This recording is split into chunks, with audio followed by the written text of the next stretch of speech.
After 20 years without children, Isaac and Rebekah's prayers are answered, or so she thought. Finally pregnant, it was not going smoothly. There was nonstop kicking. When she passed a house worshiping God, there was kicking. When she passed a house worshiping idols, there was more kicking. This is so confusing. Did this baby want to connect to God, or perhaps connect to idols? Rebekah wanted answers. She visited the house of God to speak to a wise and respected rabbi named Shem. When she tells him about the struggle inside her, he shares an amazing prophecy. There are 2 children in your womb, each destined to become the father of a great nation. One of the twins is kicking eager to serve God. The other is kicking to serve idols. And then he reveals something even more surprising. The younger child will one day rule over the older one. That's why they've been fighting even before they were born. Esau is born first, and he's all hairy with red hair. He's born with developed teeth. They named him Esau, which means hairy or made. Right after him comes Jacob, who's miraculously holding on to Esau's heel. They named him Jacob, which means heel. Even though they're twins, they're very different. Esau is a wild one and loves to go hunting, while Jacob is calm and studious. He likes to study. One day, when the twins were 15 years old, Abraham passes away and is being buried, and Isaac is mourning for his father. Esau, who's turned increasingly wicked, committing all kinds of sins, goes out for a hunt, but Jacob stays home. He decides to make a delicious pot of round lentils for their mourning father as a reminder to Isaac that life keeps going round and round. Esau came home from hunting, completely exhausted and starving. Jacob was cooking a pot of delicious lentil stew, and the smell made Esau even hungrier. "Give me some of that red stew," Esau demanded. Jacob saw an opportunity. "I'll give you some," he said, "but only if you sell me your birthright." The birthright was a special honor for the oldest son, giving him leadership of the family and a double share of the inheritance. But Esau didn't care about that. He only cared about his stomach. "What good is a birthright if I'm starving?" he said, and agreed to Jacob's deal. Jacob gave him the stew, and Esau ate it up. He washed it down with a drink, got up and left, without realizing how much he had just given away. The birthright now belongs to Jacob. Years later, when Isaac was 123 years old, he had become blind from the incense from Esau's wives' idol worship. He decided it was time to give his blessing to Esau, thinking he was still the rightful firstborn. Isaac asked Esau to go hunting and prepare his favorite meal, and he would then bless him. But Rebekah overheard and came up with a plan to make sure Jacob got the blessing instead. Rebekah cooked a meal and dressed Jacob in Esau's clothing. She even covered Jacob's smooth arms and neck with goat skins, so he would feel hairy like Esau. Nervously, Jacob brought the food to his father. Isaac, confused, said, "The voice is Jacob's, but the hands feel like Esau's." But nonetheless, Isaac gives Jacob the special blessing meant for the firstborn, a blessing of wealth, power, and God's promise to continue his covenant. This was the ultimate blessing. Just as Jacob left his father's room, Esau returned and found out what had happened. He was furious and shouted, "He stole my blessing! Don't you have any blessings left over for me?" Isaac was able to muster up some strength and bless Esau too. But Esau was so angry that he planned to kill Jacob. Rebekah warned Jacob to run away to her brother Laban's house in Haran, far from Esau's reach. As Jacob ran away, Eliphaz, Esau's son, came to kill Jacob. But because he was his uncle, Eliphaz felt bad to kill his uncle. So he told Jacob, "I'll take away your belongings so you'll be as good as dead. This way, I don't have to actually kill you, but I can tell my father that the job is done." Jacob continued his journey and stopped to rest for the night. He gathered 12 stones as protection and a pillow to fall asleep. And then he dreamt the most amazing dream. He saw a ladder reaching from the ground up to heaven, with angels going up and down. At the top of the ladder stood God, who said, "I am with you. I will protect you and give this land to your children, who will be as many as the dust of the earth." Jacob woke up amazed and realized that he was sleeping in a holy place. It was the same mountain where his father's sacrifice took place. Jacob named it Bethel, which means house of God, and promised to dedicate his life to serving God. Jacob also noticed that the 12 stones turned into one stone, symbolizing a future prophecy that he will have 12 tribes of one nation. Jacob begins studying day and night in the study hall of Shem and Eber. Finally, after 14 years, he resumed his journey to Haran as his mother instructed him. When Jacob arrived in Haran, he went to the town well, where the shepherds would congregate, but they weren't drawing any water. Jacob asked one of the shepherds, "Why aren't you giving your sheep to drink?" They explained to Jacob that there was a massive stone on the well, and that it would be impossible to move it until many shepherds came to move it together. Suddenly, Jacob saw a beautiful young woman named Rachel tending her sheep. It was love at first sight. Jacob quickly removed the stone single-handedly from the well. He then went to Rachel and kissed her. She told him about her family and discovered that they were first cousins. Rachel is the daughter of Laban, and she cared for Laban's sheep. She ran to tell her father, who welcomed Jacob into his home. Laban is sly and known as a swindler. Laban remembered the last time Eliezer came to visit, looking to marry off Isaac and Rebekah. He came with many pieces of jewelry, hoping to find the same. He hugged and kissed Jacob to feel for some jewelry, but Jacob was stripped of any valuables by Eliphaz and was empty-handed. Jacob began to work for Laban. Jacob agrees to work for Laban for 7 years. In return, he will marry Rachel. There's one problem. Rachel has an older sister, Leah. Leah is miserable that people have been suggesting she marries Esau, and Rachel marries the younger Jacob. She doesn't want to marry Esau, who's become a known wicked hunter. Sly Laban is not going to let Jacob simply have his way. Jacob knows this, so he gives Rachel some code words in case Laban tries pulling a trick here. So, the wedding night finally comes around, and Laban tricked Jacob big time. He put a wedding dress and veil on Leah and married her off to Jacob instead of Rachel. Rachel gave Leah the codes because she couldn't bear to see her dear sister embarrassed in front of all the wedding guests. Jacob was shocked and angry, but Laban explained, "In our country, the older daughter must marry first." Laban promised Jacob that he could also marry Rachel if he worked for another 7 years. Jacob agreed because he loved Rachel so much. After a week, Jacob also married Rachel and began working for Laban for another 7 years. Over time, Jacob's family grew. Leah had 4 sons in a row: Reuben, Simon, Levi, Judah. Rachel couldn't have children at first, so she gave her maidservant Bilhah to marry Jacob, and Bilhah had 2 sons, Dan and Naphtali.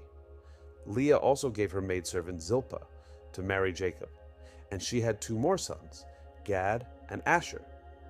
Reuben finds flowers with infertility remedies in the fields, and he brings them to his mother Leah. Rachel, not having any children, sees them and asks for some of the flowers in exchange for Leah having a turn sleeping in Jacob's tent, even though it was Rachel's turn. Jacob comes back home, and Leah lets him know about their agreement. Leah gives birth to Issachar and Zebulun and a daughter, Dinah. Finally, Rachel had a son of her own, Joseph. They are overjoyed, and Jacob favors Joseph from all his children. Jacob lived in Haran for 20 years, but it wasn't easy. Laban told Jacob, "Tell me what you want as your payment, and I'll give it to you." Jacob came up with a clever idea.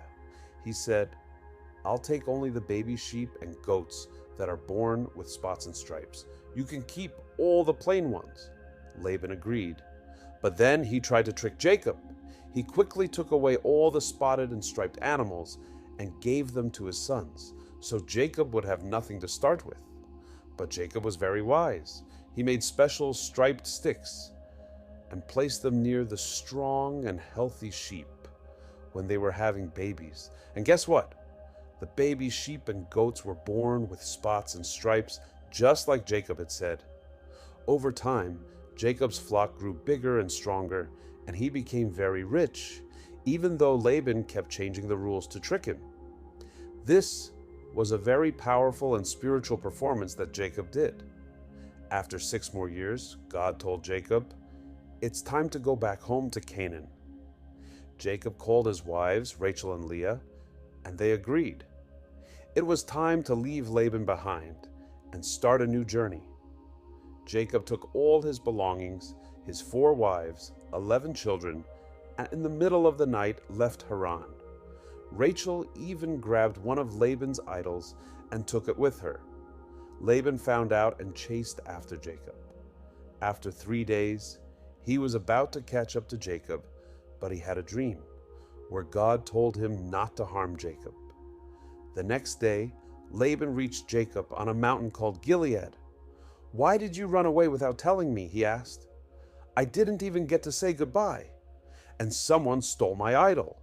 Jacob didn't know that Rachel had taken the idol, so he said, "Go ahead, search our things. If you find it, then the person who took it will be punished."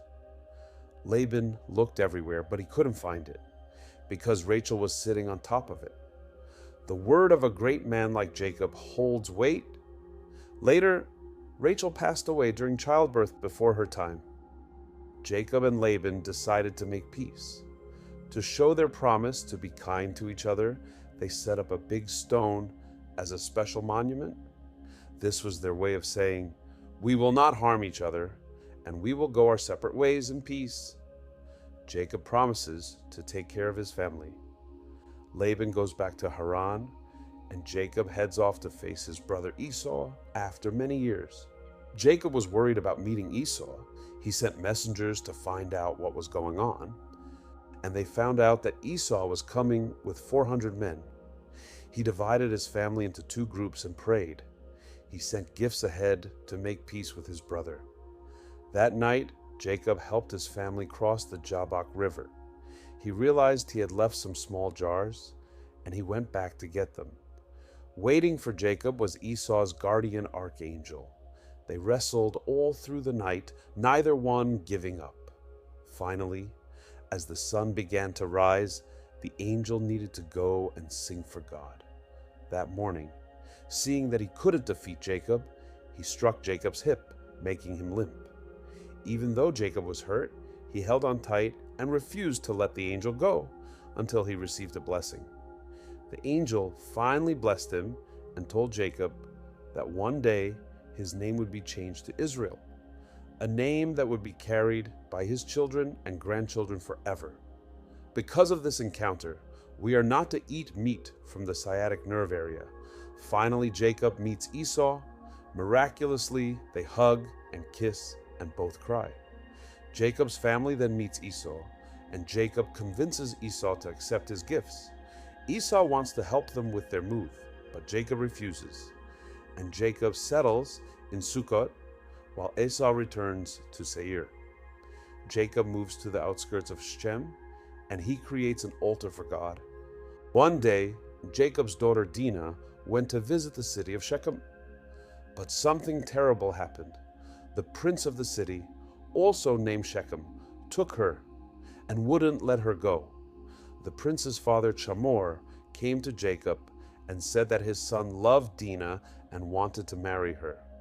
Jacob's sons, Simon and Levi, made a clever plan.